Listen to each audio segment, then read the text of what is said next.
The BYU football program got good news over the weekend with a commitment from Lone Peak High School offensive tackle Austin Pay. The good news for you as Cougar fans out there is they've got Connor and Austin. It's all ahead on today's show.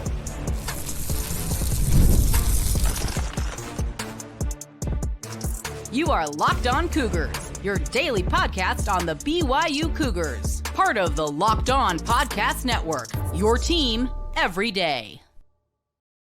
What's up, everybody? I'm Jake Hatch, your host here on Locked On Cougars, resident BYU insider.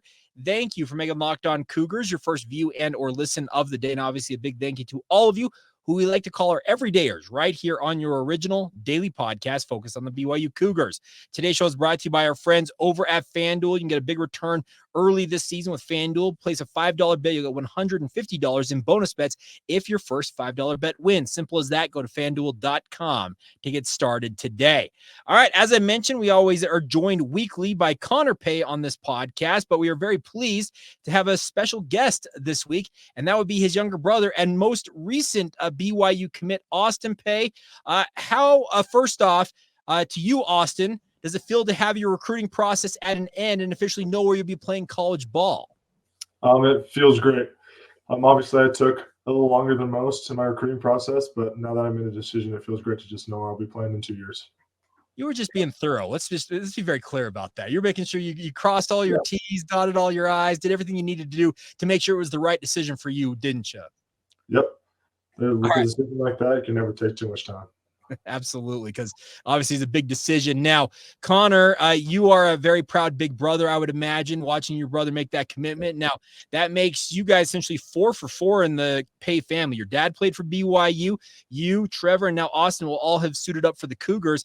How excited were you to see Austin officially announce his commitment over the weekend?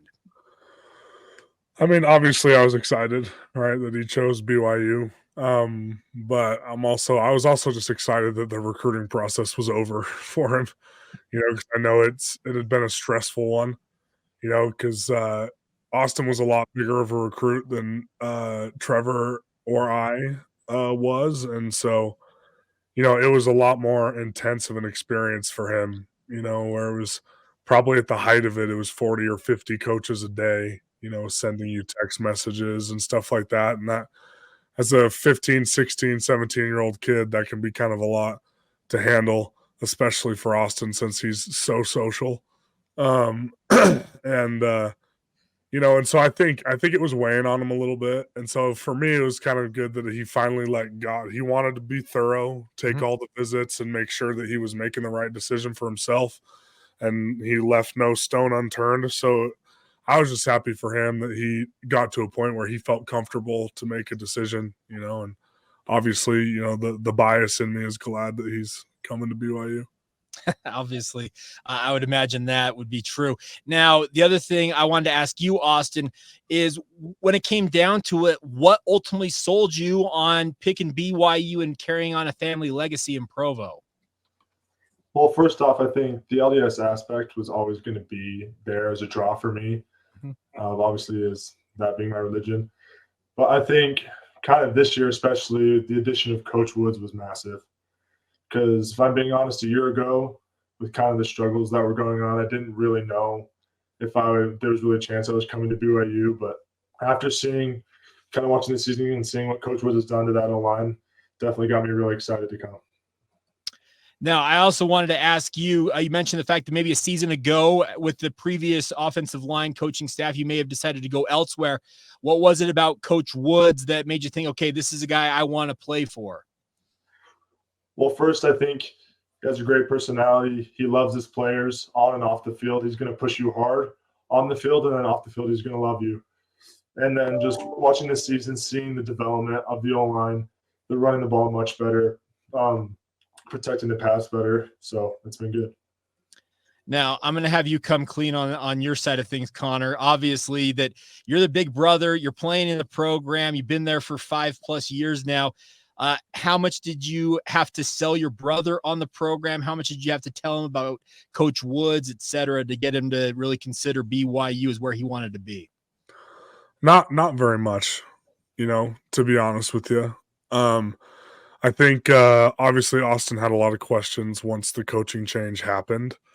Because kind of like Austin mentioned, he had kind of made it pretty clear that he wasn't interested in coming to BYU, and I was respectful of that, and didn't I didn't press him too hard, and I understood it, and so once Coach Woods came, and I think once after spring ball, like once I had actually gotten a chance to get on the field with Coach Woods, because obviously we had spent hours together in the film room leading up to spring ball. But once I actually got on the field and was coached by him and saw how much he was able to help me improve during spring ball, that was when I kind of really started sharing with Austin, like, hey, I think you need to take a closer look at this guy, because I think he's a pretty elite developer.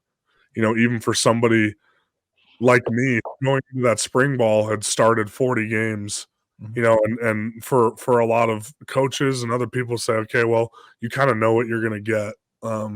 There's maybe Connor's reached his ceiling as a player, and Coach Woods helped break me right through that and help me break some bad habits and help me improve as a player. And so, that's when I kind of just started sharing with Austin, like, hey, I think this guy's really good. You may want to take a closer look at him. And then Austin did, and I didn't really have to do much else from there.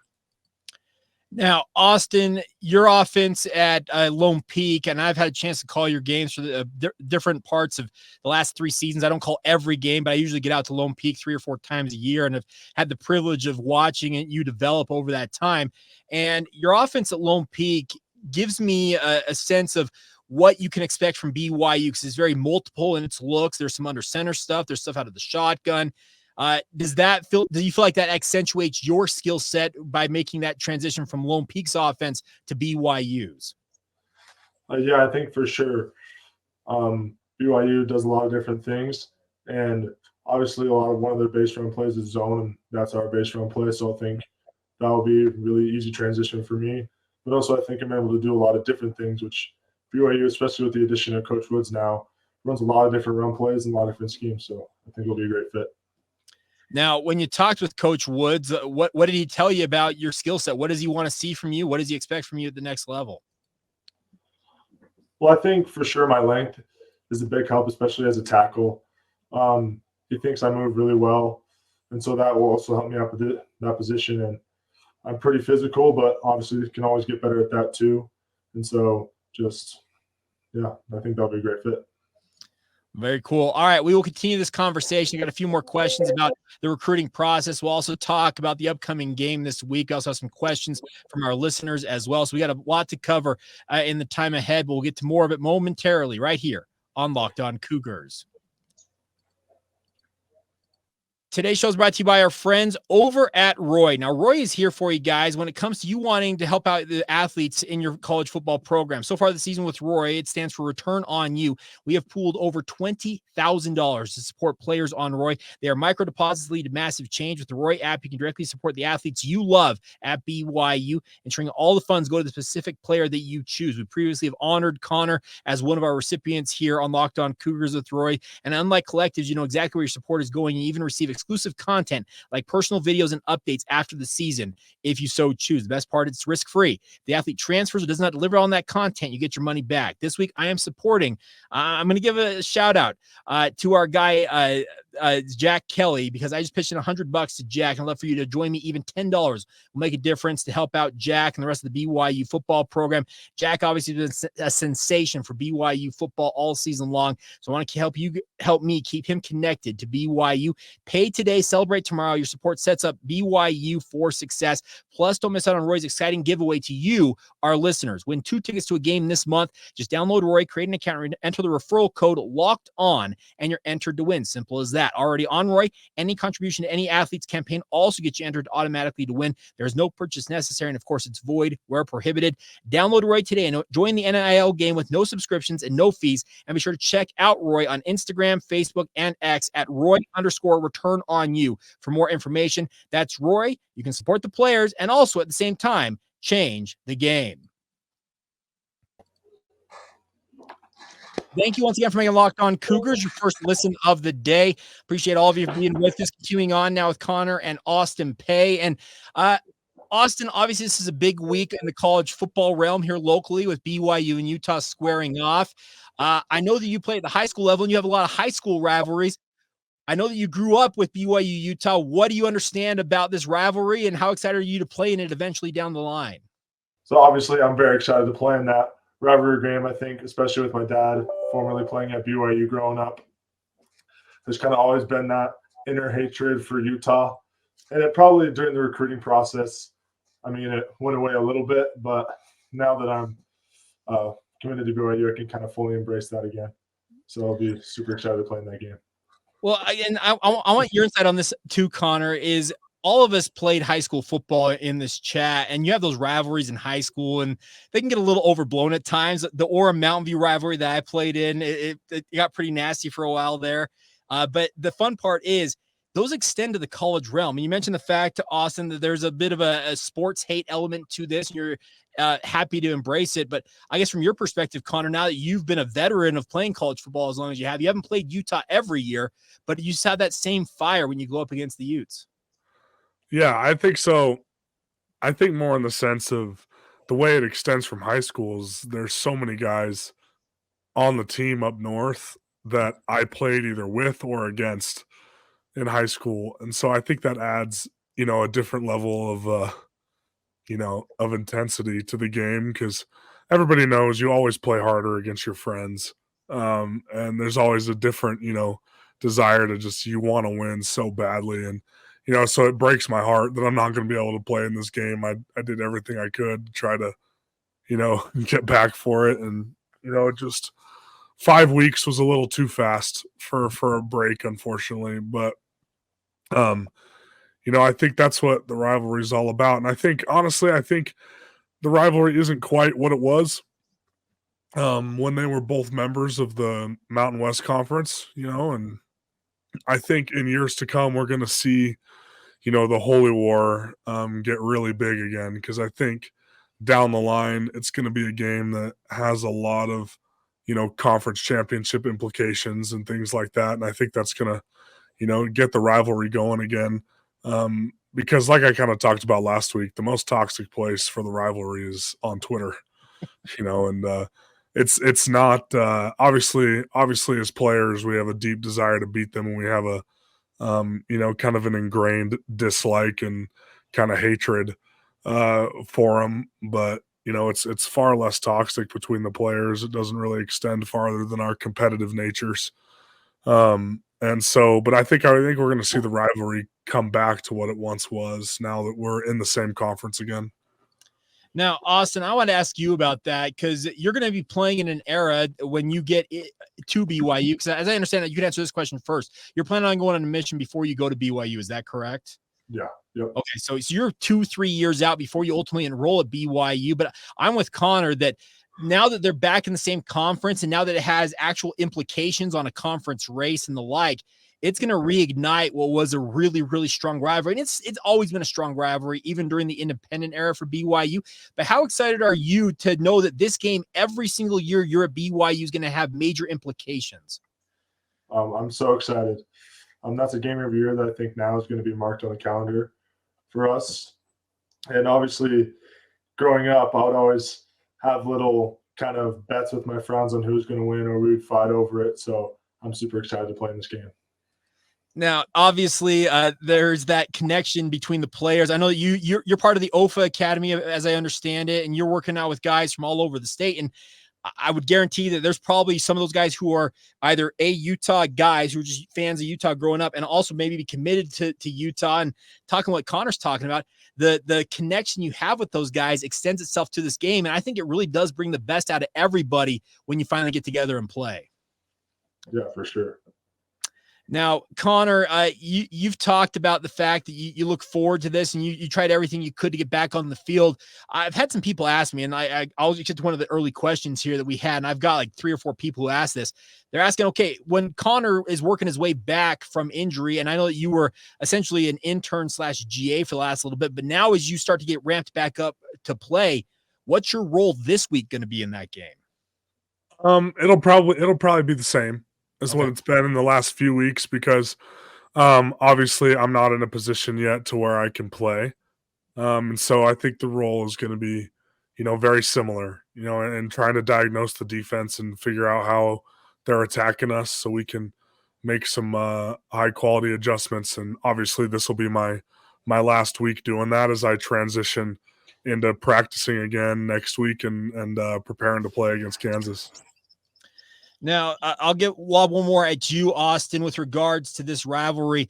The Big 12, obviously, it's shown itself to be a very competitive league. We just saw this past week. We saw Texas Tech notch a major upset of Iowa State, leaving BYU as the lone unbeaten. Just overall, with regards to the conference, how excited are you to be playing at the Power 4 level and in a league that's as wild as the Big 12 is? Well, first, I would think it's always a blessing to be able to play at the Power 4 level. That's very rare for a lot of high school athletes. And then, obviously, in the Big 12, especially seeing it this year, every year it's going to be a very intense race to try to get to the college football playoff. So that's always going to be very exciting. I guess I want to lob one more at you with regards to that college football playoff race, because BYU right now, as it stands, and I know that there's a long way to go here. There's still 4 games in the regular season. And Connor, I'll get your thought on this as well. Is the BYU's in the pole position right now, just based on the record, to potentially notch a college football playoff berth? And Austin, BYU won their national championship 40 years ago. And in essentially the 40 years since then, the door has been slammed shut on any chance BYU realistically had of winning a national title. How exciting is it for you as a recruit coming to BYU, knowing that, hey, if you handle your business like BYU has this year, you could, in theory, win a national title as a college football player? Yeah, I think it's so exciting now with the new format. Every team has a much higher chance of making it in than ever before. And I think that's super exciting. Just if you can win your conference, you get a shot at it. And so I'm very excited to have that opportunity. Connor, does it excite you, the fact that I know this is your final season at BYU, but that door is open for this program? I know that championship trophy down there is revered and people like to see it all the time, but is it cool to consider that you're part of the kind of that first crew that has that door back open to potentially winning a national title? Obviously. Yeah. Yeah, no, it's really exciting, and just, obviously we're not surprised about where we're at. This is what we've been preparing to do since January. And we just have to keep taking it 1 week at a time, right? We're not thinking about it too much. We're not really focused on it. We're just focused on what the next roadblock is right in front of us, and that's the team up north. And I want to lob one more at you, Connor, on that front. How wary are you that Utah, being as down as they are right now, they've lost 4 straight, their whole season could be made or broken by you guys and this game? I mean, everybody in the building knows that records don't matter in this game. Like you've got to go just like every other game and go earn the right to play well. We have to out prepare those guys if we want to win. And obviously they got their backs against the wall right now, and we're going to get their very best shot. And I think for us on our end, we have to be able to take that shot and exceed it and perform better and sustain. And I think that's how we can come out of there with a win, is who can prepare better and who will execute better on Saturday. All right, we will finish up this edition of Locked On Cougars coming up next. Austin, I threw this out more about Connor with regards to questions from our listeners. I'm going to let them lob some at you as well, because some of them extend to you, obviously, because, when you're a commit to BYU, people are very interested in your decision. And we'll get to those coming up next right here on Locked On Cougars. Today's show is brought to you by our friends over at FanDuel. Now, we talk about FanDuel a lot here on the podcast, but this NFL season, you can tackle all the action with FanDuel, as they are America's #1 sportsbook. Right now, new customers can bet $5 and get $150 in bonus bets if you win. Simple as that. FanDuel Sportsbook app, gives you everything you need to place live bets on the NFL all in one place. So you get the hunch in the middle of a game. You can check out the latest stats, view live play-by-play, and also check out much more on the same page where you're placing those wagers as well. Just visit FanDuel.com to join today. You'll get started with that $150 in bonus bets if your first $5 bet wins. It's as simple as that, my friends. That's FanDuel.com to take advantage today. Never waste a hunch and make every moment more with FanDuel, an official sportsbook partner of the NFL. Thank you once again for making Locked On Cougars your first view and or listen of the day. If you have not done so already, join the Locked On Cougars Insider Group today and have an opportunity to ask guys like Connor and Austin questions. We reserve that right for our Insiders Group to let them be able to lobby these questions at us. And I'm going to start off with this one. This is kind of an interesting question about your commitment, Austin. And it's I've got to find it here. I mean, I just clicked out of the wrong page. Okay, here it is right here. Has Austin ultimately decided if he would prefer to play the left or right side of the offensive line at BYU? And they acknowledge you've been playing left tackle at Lone Peak. Are you a guy who feels like you'd thrive staying at left tackle, or are you open to making a position change if need be? Left tackle, especially having played it for all 3 years of varsity football. I played at Lone Peak. And specifically at OFA, because when I was a sophomore and junior, Ike Garcia, who's now at Utah, was there, so they had me playing right tackle. So I definitely have some comfortability at right tackle. So wherever they need me, I'm willing to play. I think that's a good answer, and that I should acknowledge that question came from Stefan. So I appreciate Stefan asking that question. Now, Connor, this one gets lobbed at you because I think this one you have to answer it because Weston asked this: what advice would Connor give to Austin with regards to playing at BYU?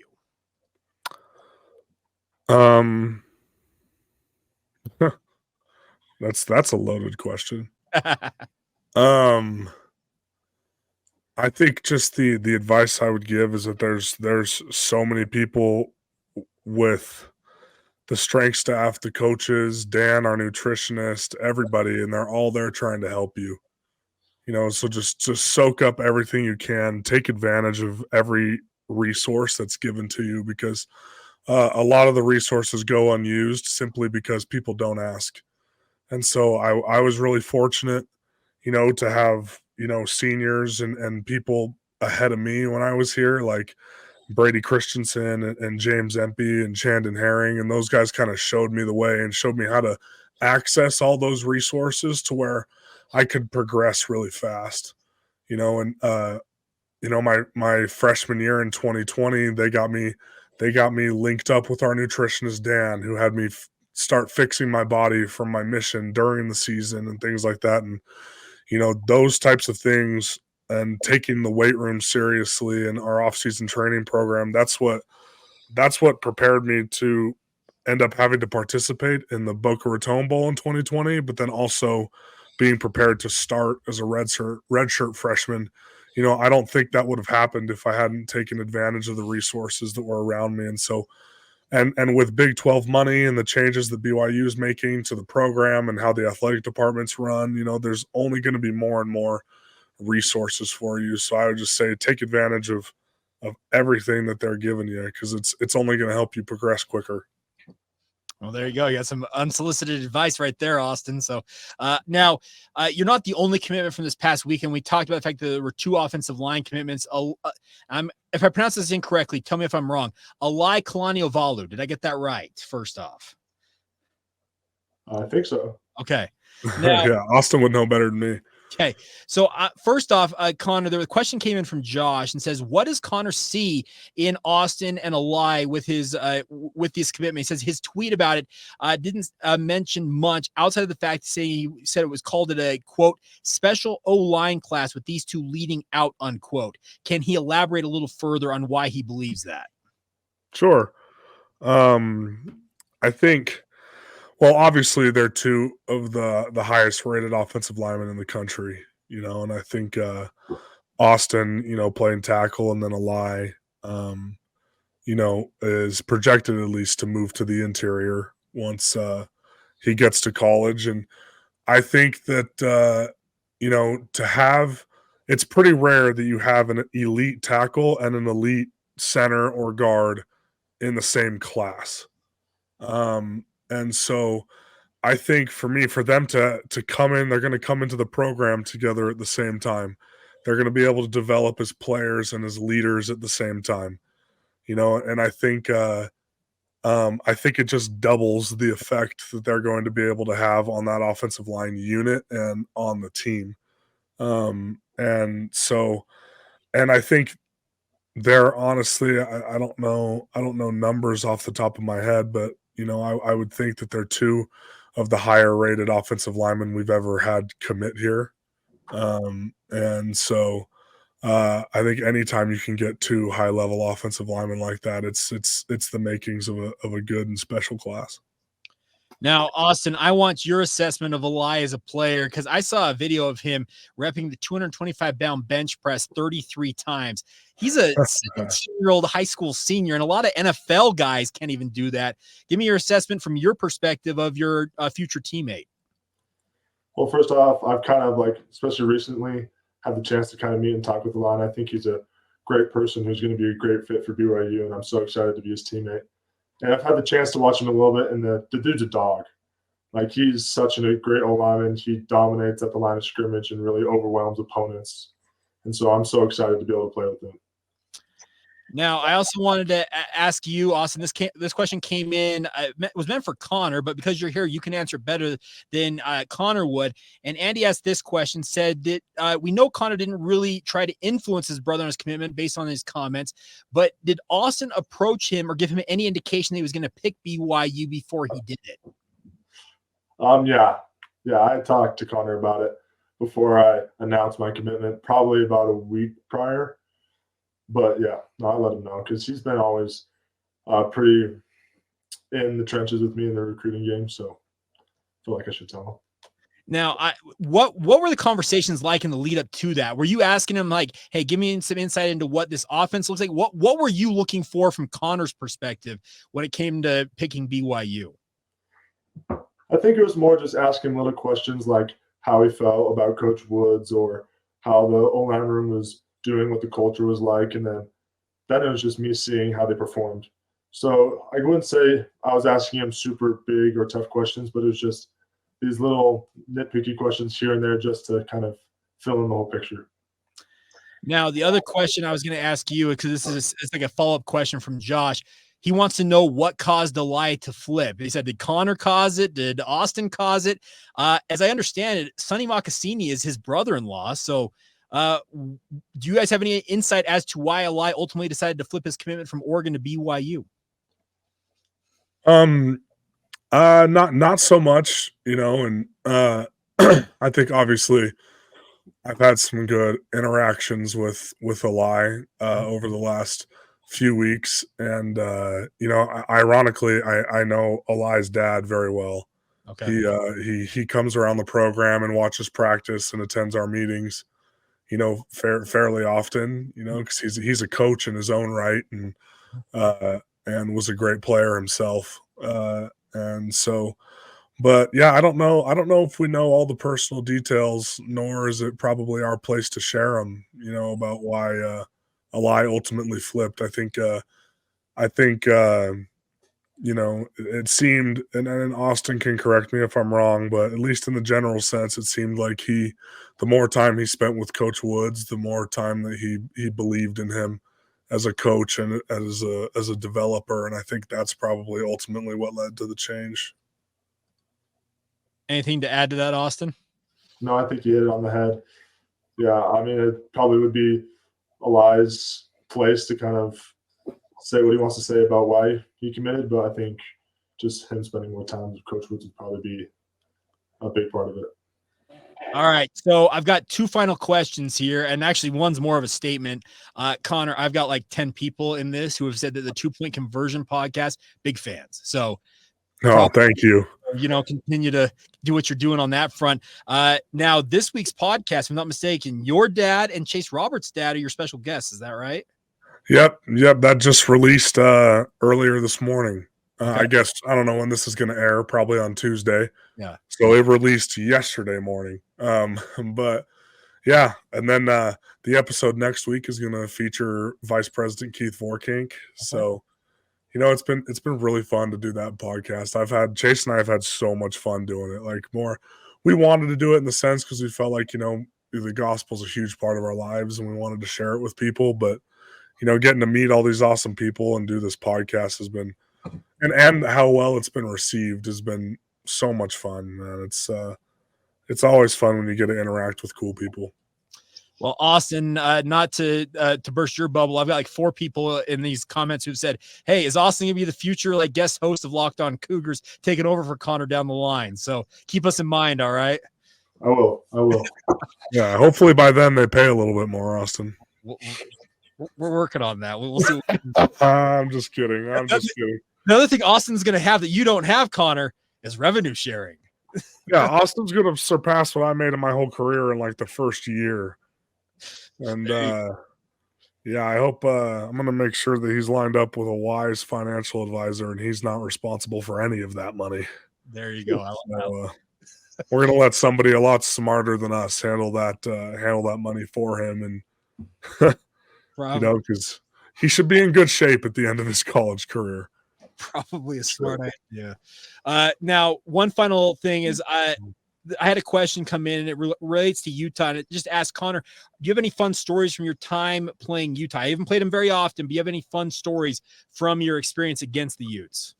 I think I probably didn't enjoy that game as much as I should have. Just because that was the second start of my career. We hadn't beaten them in the last 10 years. And so it was like I was pressing so hard and just kind of a deer in the headlights the whole time.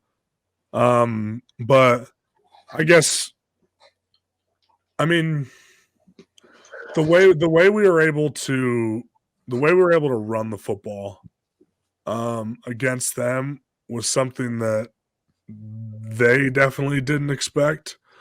Just the way we were able to win that game in the trenches, and if I remember right, I think Coach Witt had a comment after the game where he said he would have bet his house that they wouldn't lose that game in the trenches, and they did. And specifically, I have one vivid memory from that game where we went out for the final drive of the game, and they had some timeouts, so we knew we had to get one first down before we could take a knee and the game would be over. I can't remember the order of the plays or the sequence, but I just remember, we got some good yards on the first play. They called the timeout and we're like, okay, we just got to get a first down. We just got to get a first down and this game's ours. And I remember we called a zone play, and, I remember running that play, firing off, getting good movement off the line of scrimmage, and then just seeing Tyler barrel through and roll forward and get that first down. And just looking at my other teammates on the offensive line and just knowing that we had just won that game, and that that streak was over.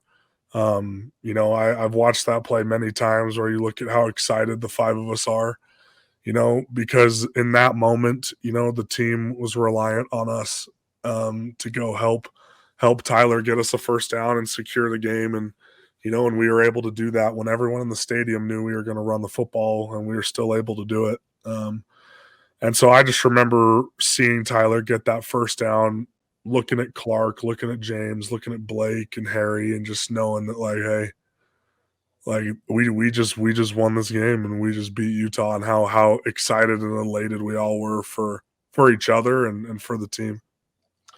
Well, I think it's a good place to leave off for this week. And Austin, happy for you, man. Congratulations once again. It's been a long time coming, but cool to see the Pay family go 4 for 4 with regards to suiting up for BYU. I think we lost him there, but all right. Connor, as always, my man, best of luck this week. I know you're not playing, but do your part out. I don't think we lost him. Did we, Austin, you just made the conscious choice not to talk, huh? Did we lose him? Did we not lose him? I don't know. Well, hey, all of a sudden, yeah, he can't hear us. All right. Well, I don't know. Connor, I really can't hear you. Look at him. Look at him. Why would you be smiling if you can't hear us? You just don't want to talk. Look, it's been how long we've been doing this? 30 minutes. His social battery is on 0 right now. All good. Well, Connor, best of luck, and we're looking forward to it. And we will catch up next week, and hopefully we're talking about 2 in a row, right? Hope so. All right. Well, for Connor and Austin, big thank you to all of you as always for joining us here on Locked On Cougars. Thank you once again for making it your first view and or listen of the day as always. And as always, thank you for being everydayers with us right here on the Locked On Cougars podcast.